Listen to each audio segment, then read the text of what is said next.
Bienvenidos, queridos hermanos, este es su programa de Apologética Católica. Mi nombre es Frank Morera y por este próximo tiempo vamos a estar pues estudiando y comentando el profeta Oseas, el capítulo 11 que se nos toca hoy, con Jorge Garzón en los controles. Pero como siempre, antes de comenzar, nos ponemos en la presencia del Señor y oramos.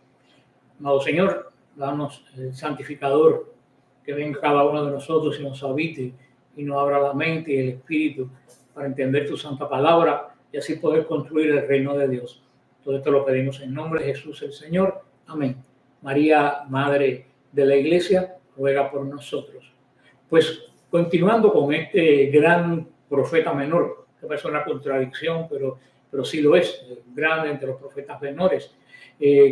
Continuamos con el capítulo 11, donde la situación, repito, es exactamente la misma que hemos estado viendo en todos estos capítulos anteriores. Por eso comenzamos con el versículo 1 y 2, en el nombre del Padre, del Hijo y del Espíritu Santo. Amén. Dice así: cuando Israel era niño, yo lo amé, y de Egipto llamé a mi hijo. Cuanto más lo llamaba, tanto más se alejaba de mí. Ofrecía sacrificios a los Baales y quemaba incienso a los ídolos. Yo lo amé, de Egipto llamé a mi hijo. Hermosas palabras que tienen un sabor a evangelio. El Señor recuerda su gran y constante amor por Israel, que nunca lo ha abandonado. Y eso hace más de 500 años sucedió antes del profeta Oseas. Había transcurrido siglos desde que él lo sacó de Egipto, pero lo amaba tanto, porque cuando el Señor hace las cosas, las hace bien, que no se podía haber olvidado de él. En eso Israel no era ni siquiera nación, era un conjunto de tribus. Por eso que dice que lo amó desde que era un niño, desde que todavía podemos decir que Israel era un concepto, estaba recién engendrado el concepto de esa gran nación. Esto es, podemos decir en todas estas 11 capítulos que hemos visto, que esta es una profecía inesperadamente cumplida en la vida de Jesús. Primero es inesperada en Oseas, que es lo menos que nosotros pensamos ver en medio de todas estas diatribas contra Israel, que el Señor recuerde cómo lo amaba cuando Israel daba sus primeros pasos. Pero también esto se cumple, va a ser una profecía también mesiánica que se cumple en Jesús. San Mateo capítulo 2, versículo 15, nos dice también, nos recuerda estas palabras de Oseas. Búsquenos en su Biblia, repite: de Egipto llamé a mi hijo. El Señor quiere hacer comprender a los que reciban esta buena nueva de que se están cumpliendo profecías antiguas. Sobre todo esta profecía, me imagino que para los judíos tan extraña, de Egipto llamé a mi hijo. Esto sucedió cuando pues la Sagrada Familia tuvo que emigrar por la maldad de Herodes, tuvo que emigrar a Egipto. Como todos sabemos, se establecieron muy cerca de lo que es el Cairo hoy, donde todavía se conserva el lugar donde ellos pues vivieron. Y dice, esta es una queja, podemos decir, de una persona, de un enamorado. Dice: cuanto más yo lo llamaba, tanto más se apartaba de mí.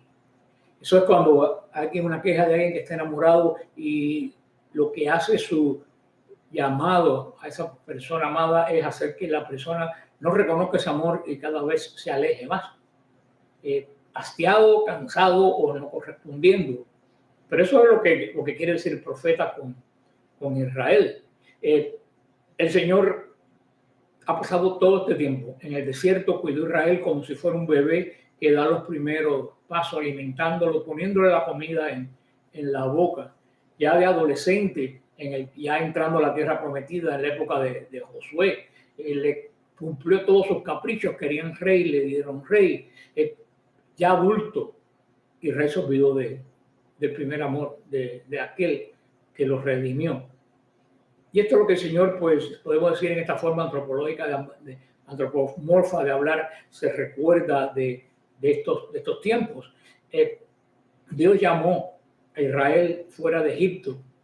Dios sacó a Israel de la idolatría. pero la idolatría no salió de dentro de Israel. Porque tú puedes salir de una situación, pero si tú llevas la situación dentro, a donde quiera que tú vayas, la vas a llevar. Si tú estás en un problema que te angustia y quieres salirte de ese problema y cambias de ambiente o de mentalidad o de forma de ser, pero dentro de ti sigue el mismo problema, a donde quiera que tú llegas te lo vas a encontrar. No porque vayas, sino porque nunca salió de ti. Yo siempre digo que es como un caracol, a donde quiera que vaya va a la casa. Puede caminar metros, puede caminar una distancia la que pueda caminar un caracol, pero cuando llegue va a estar en el mismo ambiente del cual salió. ¿Por qué? Porque lleva la casa arriba de él. Israel llevaba la casa, no arriba adentro, pero hay personas que llevan la casa arriba donde quiera que van. Por ejemplo, hay personas que en todas las comunidades que van tienen problemas.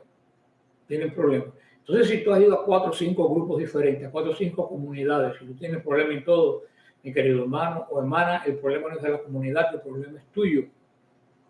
No estoy diciendo que eres un burro, es un refrán. Cuando un burro no quiere comer, el problema no es del pesebre, es del burro. Pero Israel se nos anticipa en todo esto. Ya Israel hace exactamente lo mismo que el Señor. El Señor lo sacó de la idolatría, pero la idolatría se fue en el corazón de ellos. Desde el principio, recuérdense, recién llegado al monte Sinaí, cómo enseguida quisieron hacer un becerro y adorarlo. Y aquí le dice sobre todo que se fue con los Baales. Baal quiere decir, le decían al Señor, a los ídolos, los Baales, a las deidades locales de Canaán. Cuando el Señor, conociendo bien a su pueblo, le dijo: cuando llegues a la tierra que te voy a dar, destruye todos los altares y saca a esa gente de ahí, porque esa gente corrompida te va a corromper. Israel, en vez de sacar esa gente y destruir los Baales, convivió con ellos. ¿Y qué pasó? Se santificaron los cananitas, no se pudrió Israel. No sé, porque muchas veces el mal es contagioso. Será porque es más fácil de guardar que la virtud. Vamos a ver el versículo 3 y 4, y dice así: yo enseñé a andar a Efraín, lo tomaba en mis brazos, pero ellos no entendían que yo los cuidaba. Con vínculos de afecto los atraje, con lazos de amor. Era para ellos como quien alza a un niño hasta sus mejillas, y me inclinaba a él y le daba de comer. A mí me encantan estas palabras del profeta. Inclusive hay un encanto que se hace en Semana, un cántico que se hace en Semana Santa, cuando dice eso: yo te atraje hacia mí, te di de comer, y tú, ¿qué te he hecho? Porque tú ni siquiera me has respondido. Aquí lo dice, que amé con un profundo amor desde el principio. El Señor amó a Efraín. No solo amó a Efraín, lo enseñó a caminar. Eso es como cuando los niños, tú le enseñas a caminar, que tienen 8, 9, 10 meses, un año, y ellos se agarran de tus dedos y tú lo vas. Esa ternura de ese recuerdo, de ese momento, nunca se va de aquel que enseñó al niño a caminar. Desafortunadamente, el niño no se acuerda, producto de su edad, y se olvida. Y tal vez más adelante ni recuerde a esa persona, pero esa persona nunca se olvida de ese momento. Y así el Señor, presentándose como uno de nosotros, nos da eso que siente una persona que enseñó a caminar a un niño, que le dio de comer al niño, y que después el niño no lo reconoce y se va con alguien que en su vida ha hecho absolutamente nada por él. El Señor hacía tanto por su pueblo que el pueblo no se daba cuenta de ellos. ¿Y a quién le daba todo el merecimiento? A los dioses paganos.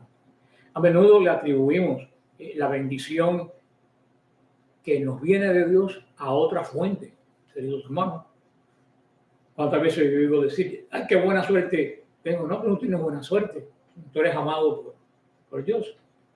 Otras veces decimos: y los que nacimos bajo el signo tal tenemos. No hay ningún signo, el único signo que da bienes es el signo de la cruz. Pero cuántas veces yo veo que personas, cosas buenas que le pasan, los atribuyen a su inteligencia, a su forma de ver el mundo, a su forma de hacer negocio, a su presencia física. Pero cuando hay algo malo, no se lo atribuimos a lo mismo. Cuando hay algo malo, se lo atribuimos a Dios. ¿Por qué Dios me hace esto? Uno puede salir de la idolatría, pero si se lleva la idolatría adentro, hermano, que es el yo en el lugar de Dios, esa se va contigo a donde quiera que tú vayas. Aquí tienen también esa forma tan hermosa. Dice que él lo tomó en sus brazos, lo levantó de la cuna. Es la ilustración de un padre enseñando a su hijo desde el principio la vida, tomándolo en los brazos, como el niño siempre se siente seguro en los brazos del padre, como el padre cuida para que el niño no se dé golpe cuando comienza a caminar. Y dice aún, esto no me canso de decirlo, hermano, esto son palabras preciosas. Dice, con cuerdas humanas los atraje a mí, con cuerdas de amor. Aun cuando el Señor atrae a su pueblo con cuerdas humanas de amor, no es una manipulación como pudiera pensarse en algo del mundo, o no es una coacción lo que está haciendo. El Señor lo dice aquí bien claro, Él no nos quiere ganar a la fuerza bruta. Aquí lo dice, los atraje hacia mí con cuerdas de amor. Nos amarró, pero no es un amarrarnos que nos priva de la libertad, es un amarrarnos que nos hace verdaderamente libres, porque Él es la libertad. Dios no quiere ganarnos a nosotros por la fuerza. No, sí nos quiere ganar por la fuerza, voy a repetir, pero por la fuerza del amor. Y aquí nos lo dice.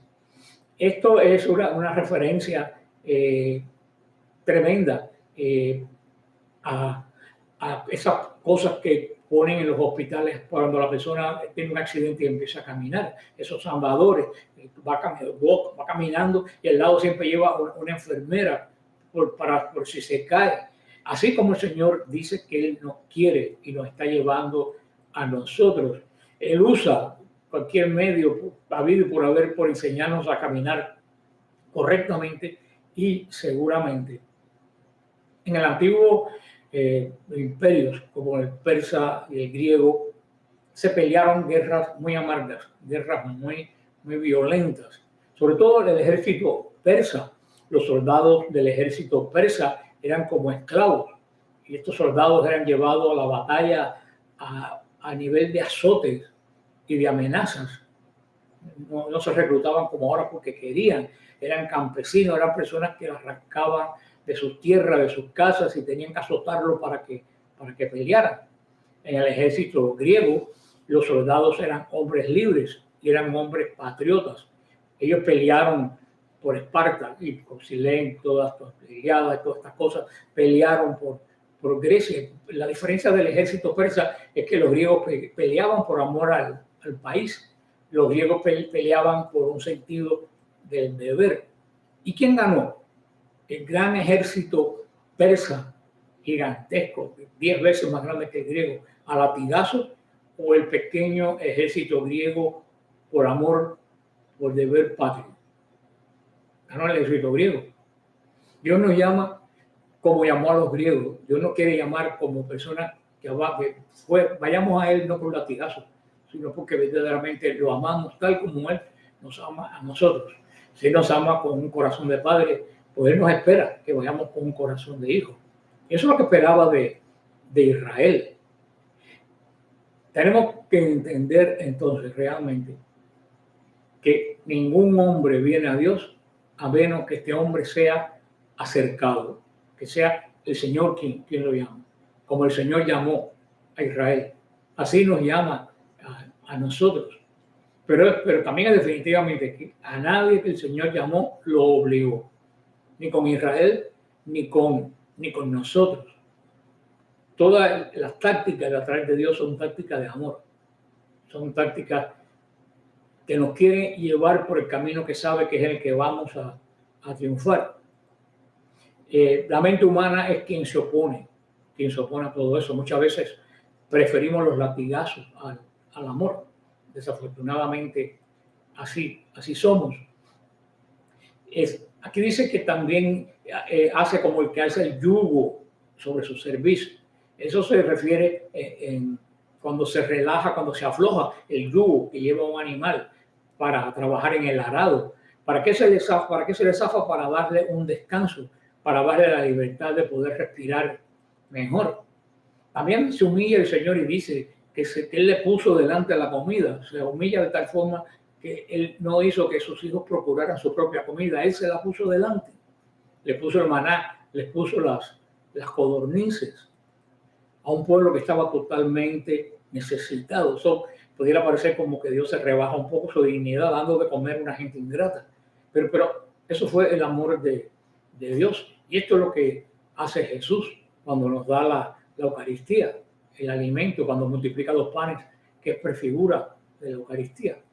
Veamos los capítulos, el versículo 5 y 7, y dice así: se volverá a la tierra de Egipto y el asirio será su rey, porque no han querido convertirse. La espada afligirá sus ciudades, consumirá a sus charlatanes y los devorará por sus intrigas. Mi pueblo es proclive a apartarse de mí, y aunque yo lo llame hacia lo alto, nadie se alza, porque no quisieron convertirse, no quisieron venir a él. En este sentido, no era tanto el pecado de Israel el cual los metió en problemas. El gran problema de Israel no fue el pecado, claro que es un problema, pero el gran problema de Israel fue lo testarudo que eran. El gran problema de Israel fue la total renuencia a convertirse a un Dios que los ama. Cuando tú te conviertes a Dios, la renuncia al pecado viene fácil. Pero Israel no quería de ninguna forma dejar que Dios lo abrazara. Eso muchas veces es lo que nos pasa. Si tú puedes amar mucho a una persona, puedes querer ayudar mucho a una persona, pero si esa persona es renuente a que tú lo ayudes, pasa como las personas que están en droga. Muchas veces el que ayuda mucho a esa persona lo que está haciendo es aumentando el vicio. Muchas veces hay que dejar que esa persona toque fondo de verdad para que pueda entender y reconocer que necesita ayuda. Porque mientras la persona no reconozca que necesita ayuda, hay poco que hacer. Eso le pasó a Israel. Israel, como estaba lleno de dioses falsos, él siempre se creyó que no necesitaba la ayuda de aquel que lo sacó de Egipto. Que otra entidad que no hizo nada por él era quien iba a sacarle las castañas del fuego. El gran pecado de Israel y el gran pecado del hombre, que Jesús llama el pecado contra el Espíritu Santo, es negarse a la conversión. ¿Por qué no se perdona? Porque si tú te niegas a la conversión, no se puede perdonar algo que tú no te arrepientes. Tiene que haber arrepentimiento primero para que haya conversión. Si tú te niegas a arrepentirte, pues vas a continuar en esa vida de pecado y Dios no te puede perdonar. Y el problema es que esta renuencia a convertirte, mientras más tiempo pasa, más se afirma en ti, hasta que llega un momento que se hace una adicción, un deseo de no convertirte. Y si no hay conversión, no puede haber salvación. Todo este cuento de la misericordia. Sí, el Señor derrama la misericordia, pero tú tienes que arrepentirte. Si tú no te arrepientes, no hay misericordia. ¿Qué pasa como la confesión? ¿Qué pasa si tú no te arrepientes y vas a la confesión? No hay el perdón del pecado. Entonces, como Dios va a otorgar una misericordia a alguien que no se arrepiente de su pecado. Eso es denigrar a la santidad de Dios. La misericordia de Dios consiste en su paciencia infinita para esperar que yo dé el paso y me arrepienta. Pero si no hay arrepentimiento, no hay perdón. Y la misericordia llega un momento que se agota. Y sigue diciendo el Señor, mi pueblo lleva la rebelión, dice él, metido en los genes.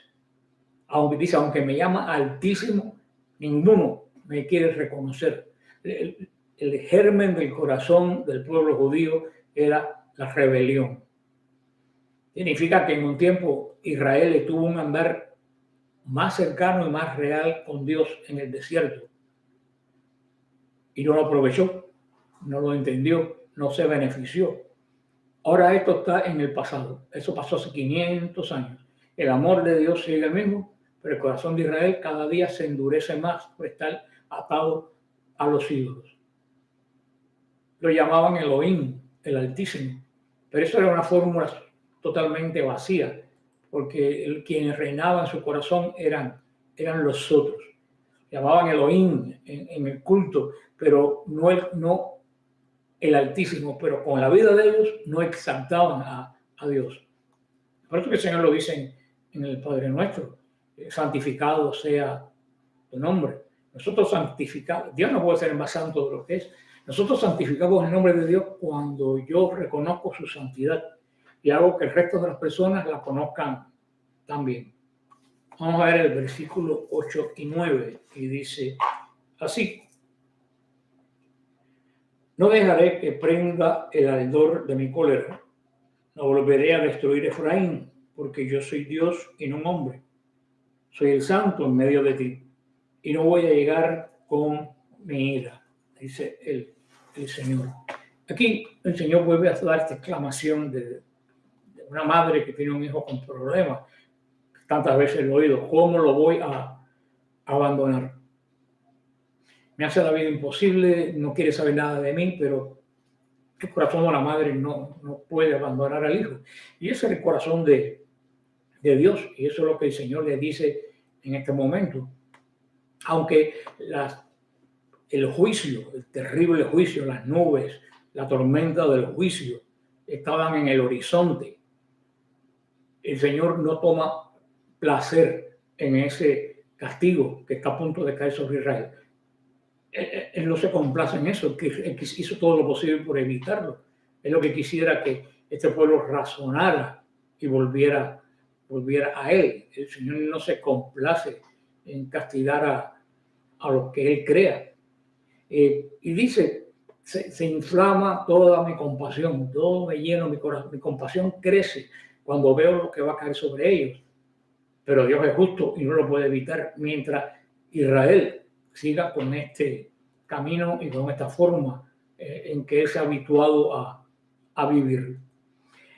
Pues eso pasa con nosotros. Estamos en pecado y somos culpables delante de Dios. Pero aunque estemos en pecado delante de Dios, él nos dice, igual que Israel: ¿cómo te puedo abandonar? La justicia demanda que el Señor haga esto, pero el corazón de él indica que el amor le impide desear este mal. Y muchas veces hay que tomar medidas drásticas. En inglés se dice tough love, el amor duro. Muchas veces, y cuesta trabajo a las personas que están metidas en droga, a las madres, yo les digo, muchas veces tienes que dejar tu hijo que toque fondo y se vea sin casa y se vea en la cárcel, porque esa sacudida es lo único que va a hacer que él cambie y se dé cuenta que él necesita cambiar. Y yo comprendo, porque las madres me dicen: ¿cómo yo voy a hacer eso? Quisiera hacerlo, pero ¿cómo mi corazón va a permitir que eso pase? Y muchas veces, por seguir por no ser duro con los hijos se pierden, no se sanan ni se salvan. Y eso es lo que el Señor, exactamente, con este corazón de madre, está haciendo con Israel. Quiere llevarlo a que toque fondo, para que se arrepienta, para que salga, para que se salve. Y dice que aunque el pecado de Israel lo merecía, dice que él no va a eliminar totalmente a Israel, que va a dejar un remanente para restaurar la nación. Ese remanente, ese pequeño grupo de Israel, fue el que regresó en la época de Nehemías. Es el que regresó a Israel, ya no como tribu, sino como remanente, como pequeños grupos de cada tribu que se unieron a la tribu de la promesa y regresaron y fueron partícipes de la promesa. Y lo dice, ¿por qué? Dice: porque Dios soy y no hombre. La paciencia, el perdón, la compasión del Señor hacia su pueblo parece realmente increíble. Es difícil de entender hasta que reconocemos que Él no es un hombre, sino que es Dios. Y el perdón en Él es de un orden diferente que el perdón en nosotros. Hay mucha diferencia entre Dios y el hombre. y sobre todo en asunto de perdón. Muchas veces ponemos a Dios sintiendo como nosotros para poder entender, pero hay un abismo tremendo entre lo que piensa y siente Dios y cómo actuamos nosotros. ¿Por qué lo hacemos así? Porque es la única forma que tenemos nosotros más sensata de poder entender un poco ese gran misterio que es el Señor. El hombre no puede contener su ira, por ejemplo, por mucho tiempo. El Señor, en su misericordia, contiene su ira de generaciones en generaciones. El hombre no puede soportar a otro cuando está cansado, cuando está disgustado, cuando tiene estrés, no soporta a nadie. El Señor sí nos soporta a nosotros. El hombre nunca se reconciliará si la persona que lo ofendió es una persona que tiene mal carácter. El Señor siempre se reconcilia con nosotros. El hombre a menudo está dispuesto a reconciliarse si la otra parte le pide perdón y si la otra parte hace su primer movimiento. El Señor siempre hace el primer movimiento. El hombre, cuando se reconcilia, no vuelve a colocar en aquel que lo ofendió en el mismo lugar que tenía. Siempre va a estar diciendo, el Señor nos vuelve a dar el mismo estatus que tenía. El hombre, cuando es tratado injustamente, no soporta toda la pena del mal que se le ha hecho. El Señor lo olvida. El hombre no restaura a alguien que lo ofende. El Señor restaura a todo el que lo ofende. El hombre no amará, no honrará, ni se asociará a aquel que le ha hecho mal. El Señor lo hace. El hombre no confiará en alguien que anteriormente le ha hecho mal. El Señor confía. Lo que pasa es que entre los hombres, como le dije, no es como Dios, entre Dios, que es la Santísima Trinidad. Por eso es que, aunque tratemos de verlo a él como un hombre, hay todavía una gran diferencia entre cómo él piensa y actúa a cómo pienso y actúo yo, a pesar de ser su imagen. Ahora el versículo 10 y 12, y dice así: ellos caminarán tras el Señor, que rugirá como un león. Rugirá y vendrán temblando los hijos desde occidente. Vendrán temblando como pájaros desde Egipto, como palomas desde el país de Asiria. Y los instalaré en sus casas, oráculo del Señor. Y termina pues este capítulo tan hermoso. Dios habla, como siempre termina hablando de la restauración definitiva de Israel. Esa es la expresión de su misericordia hacia Efraín. El Señor hace estas promesas finales sabiendo el estado actual del reino de Israel. Aunque les decía anteriormente en otros capítulos, Judá está en un mejor estado que Israel. Dios aún hace promesas, ¿no?, de un conocimiento tremendo de cómo está Israel y cómo está Judá. Por eso va a ir en el orden. Primero Israel, después Judá. Pero con los dos va a actuar exactamente igual, con los dos va a esperar exactamente igual.